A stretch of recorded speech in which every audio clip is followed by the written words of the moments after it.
Oi, segundo médio! Bom, na aula teórica de hoje nós vamos dar continuidade à aula retrasada, que foi sobre as vanguardas europeias. Essas vanguardas foram de extrema importância para o mundo da arte, embora nós temos que nos apropriar da nossa própria cultura, da nossa própria arte, nós temos que entender o contexto histórico em que ela está inserida para a gente compreender como que se construiu as narrativas. Bom, na aula passada, retrasada, nós aprendemos sobre o impressionismo, o pós-impressionismo e também o expressionismo. Na aula de hoje nós vamos ver o cubismo, o futurismo, o dadaísmo e também o surrealismo. Se o Van Gogh foi super importante e influenciou o movimento expressionista, o Paul Cézanne foi um dos grandes articuladores para que o cubismo existisse. Cubismo, se você pegar a palavra, ela tem uma conotação de cubo, cubismo, cubo. E você sempre vai se referir ao cubismo com as formas geométricas, então seria a simplificação da forma em formato geométrico. Quem surge com esse movimento é o artista espanhol Pablo Picasso. Ele pinta uma obra, faz uma obra, e o Carlos Braque, que é um dos artistas também que faz parte do movimento cubista, compra a ideia do Picasso. Outros artistas meio que se revoltam com essa estrutura e falam: como assim você vai modificar todas as formas e a gente não vai compreender nada? Então os artistas ficaram meio baqueados, mas o Braque compra a ideia do Picasso e aí a gente tem dois precursores desse movimento cubista.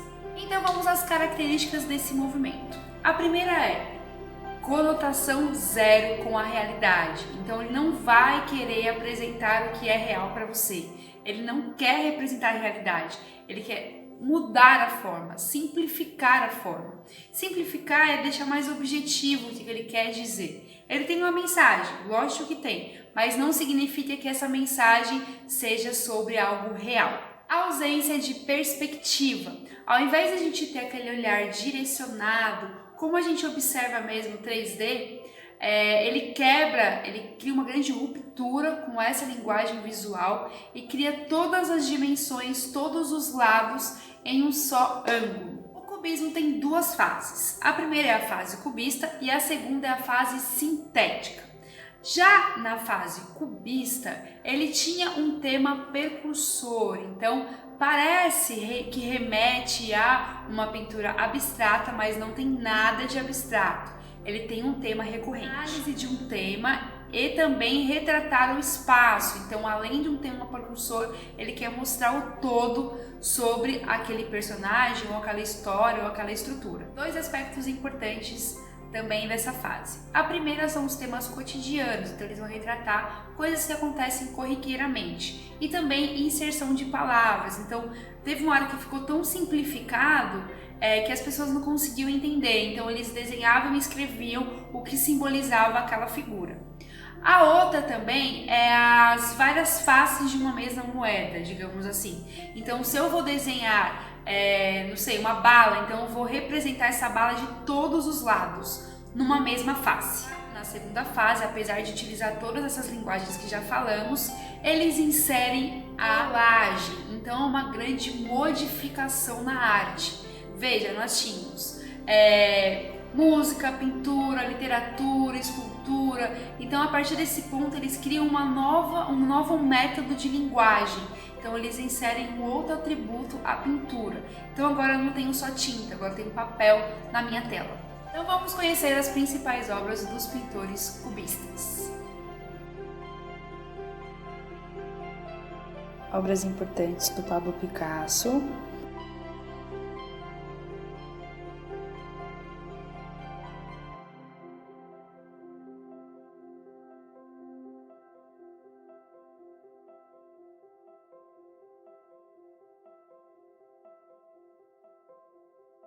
Essas já são as obras de George Braque.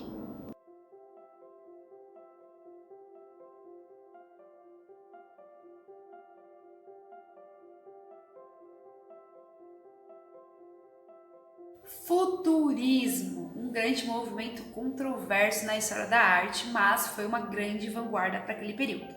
Bom, futurismo, futuro. Então eles visavam o futuro, a tecnologia, a industrialização. E eles também negavam tudo o que foi existente no passado. Então é aquela velha analogia. O que foi passado é velho, não existe mais. Já está ultrapassado, não importa mais. Agora vamos para o novo, para as grandes tecnologias, as grandes evoluções, a velocidade. Então tudo agora é grandioso. O Felipe Tommaso Marinetti foi um escritor importantíssimo para o movimento futurista. Foi ele que surgiu com esse movimento e ele escreveu um manifesto em um jornal francês. E esse manifesto realmente mexeu com as estruturas da arte. Muitas pessoas questionaram, inclusive o aspecto político em que esses artistas estavam inseridos. Eles eram artistas de extrema direita, então eles criavam alguns questionamentos que não iam de acordo com a época. Eu vou deixar para vocês um pedacinho, só um pedacinho para vocês terem uma dimensão do que era a coisa, desse manifesto futurista.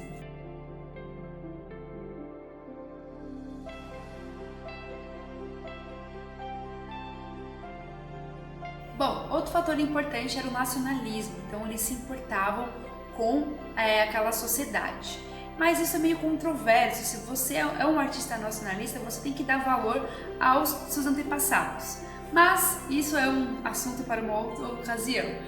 Então eles negavam tudo que existia, museu, música, pintura, tudo que existia não importava mais. O que importava era dali para frente. Bom, e quais são as características principais desse movimento? Esse movimento eu lembro assim e associo muito com o grafite. Eles foram artistas assim precursores, mais na escultura do que na pintura. Mas algumas pinturas me remetem a essa ilusão que eles criam e associa com grafite. E por que eu acho que se parece?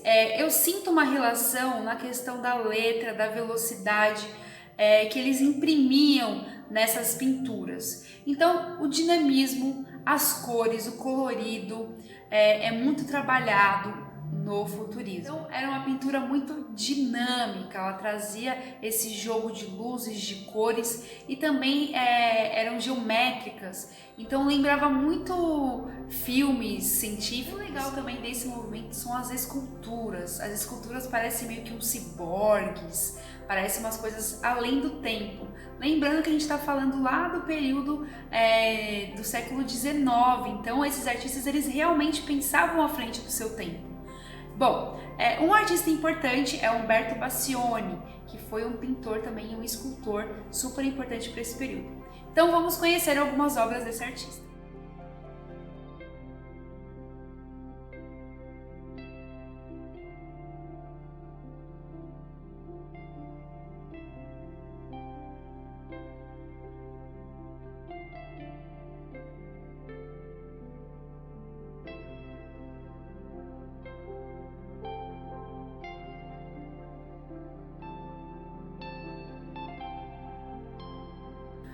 Dadaísmo, um dos movimentos super importantes para o movimento pop art, foi das grandes influências desse movimento. É um movimento que influencia até hoje a arte contemporânea e foi muito importante para a história da arte. E por quê? Bom, primeiro que eles são artistas contestadores, eles contestam tudo. Lembrando que eles estão inseridos num período pós-Primeira Guerra Mundial, então eles estavam extremamente desacreditados. A arte naquele período ela tinha um poder recreativo, então era mais uma ocasião de você assistir a arte e não pensar sobre a arte. Então eles vieram com um movimento contestador. Então, bom, se tudo é arte, o que é a arte? Então eles começaram a contestar. E apesar de ser um movimento que parece inexpressivo de inteligência, é muito pelo contrário, são grandes intelectuais que criaram esse movimento. Hugo Ball, um poeta alemão, ele foge da Alemanha e vai para a Suíça e ele abre o Cabaret Voltaire, que era na verdade uma casa de arte que expunham trabalhos e também contestações. A partir desse período eles começam a apresentar poemas, questionamentos, músicas, poesias, como se fosse uma espécie de sarau. Só que esse sarau era para contestar o público. E muitas vezes alguns poemas, músicas que eles recitavam naquele local, as pessoas que iam assistir ficavam desacreditadas, assim, embasbacadas e começavam a brigar com esses artistas, de tanto que esses artistas provocavam seu público. Uma coisa que eles defendiam muito era a arte pelo acaso, porque a vida é imprevisível. Então é aquele fator, a arte imita a vida, então eles questionavam também tudo que vocês imaginarem de questionamento, esse grupo dadaísta fazia. Outro fator importante, inserir objetos do cotidiano dentro dos museus. Nós temos o Marcel Duchamp, que foi um dos grandes articuladores do movimento dadaísta e que questionava os espaços do museu e as obras de arte que tinha no museu. Bom, então vamos entender as características desse movimento. A primeira é o rompimento com a arte clássica. Então, tudo que era mímese, que representava a realidade, esses artistas queriam questionar sobre isso. Então, vamos criar novas maneiras de se criar arte. Espírito vanguardista e também questionador. Então, o intuito desse movimento é questionar os valores da arte, é questionar os valores vigentes daquela sociedade. Então, esse movimento é um movimento extremamente contestador. Espontaneidade e também improvisação artística. Então, esses artistas eles utilizavam esses recursos para expor as suas opiniões, as suas emoções e também sensações. Busca do caos e da desordem. Então, eles querem subverter todos os valores e padrões existentes. Caráter irônico, questionador, agressivo e pessimista. Tudo isso fazendo uma alusão a realmente a Primeira Guerra Mundial, a contestar todo esse valor e patriotismo que era exagerado para aquele período. E também eles questionavam o nacionalismo. E uma de suas últimas críticas é a crítica ao consumo e ao capitalismo, que foi também um dos grandes temas do pop art. Bom, então vamos conhecer algumas obras do Marcel Duchamp e também vou colocar algumas performances que aconteciam no Cabaret Voltaire.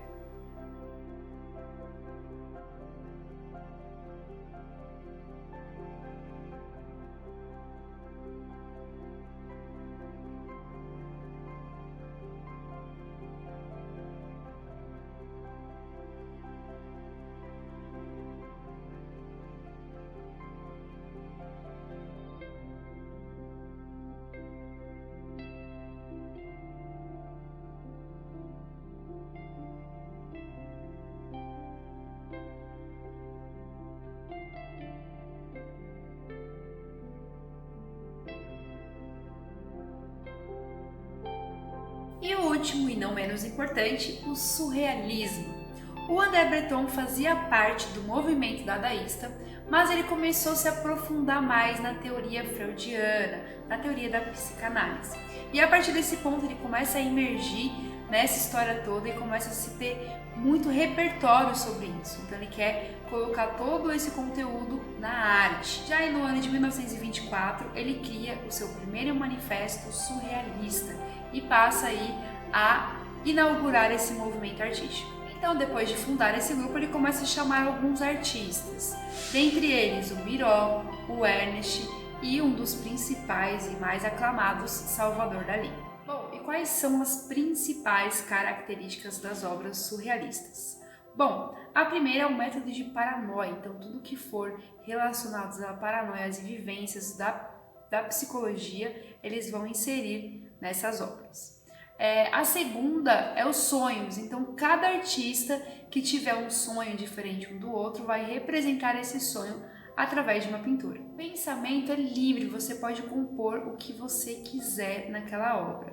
Então é uma obra extremamente espontânea e foge da realidade. Influências das teorias de psicanálise, então todas as teorias freudianas estarão inseridas nessa perspectiva do surrealismo. Criação de uma realidade paralela. Sabe essas séries que constroem realidades alternativas? Então, isso o surrealismo já fazia lá no século XIX.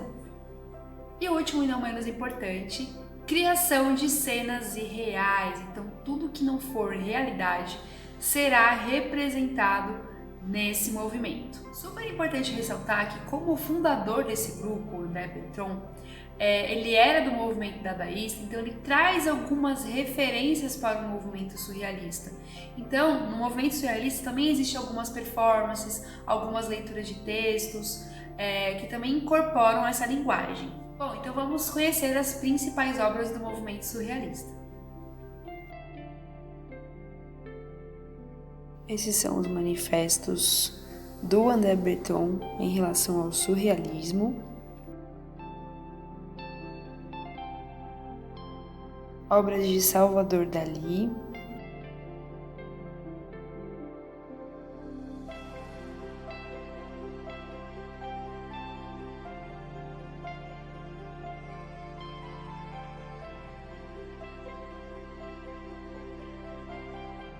E também do René Magritte.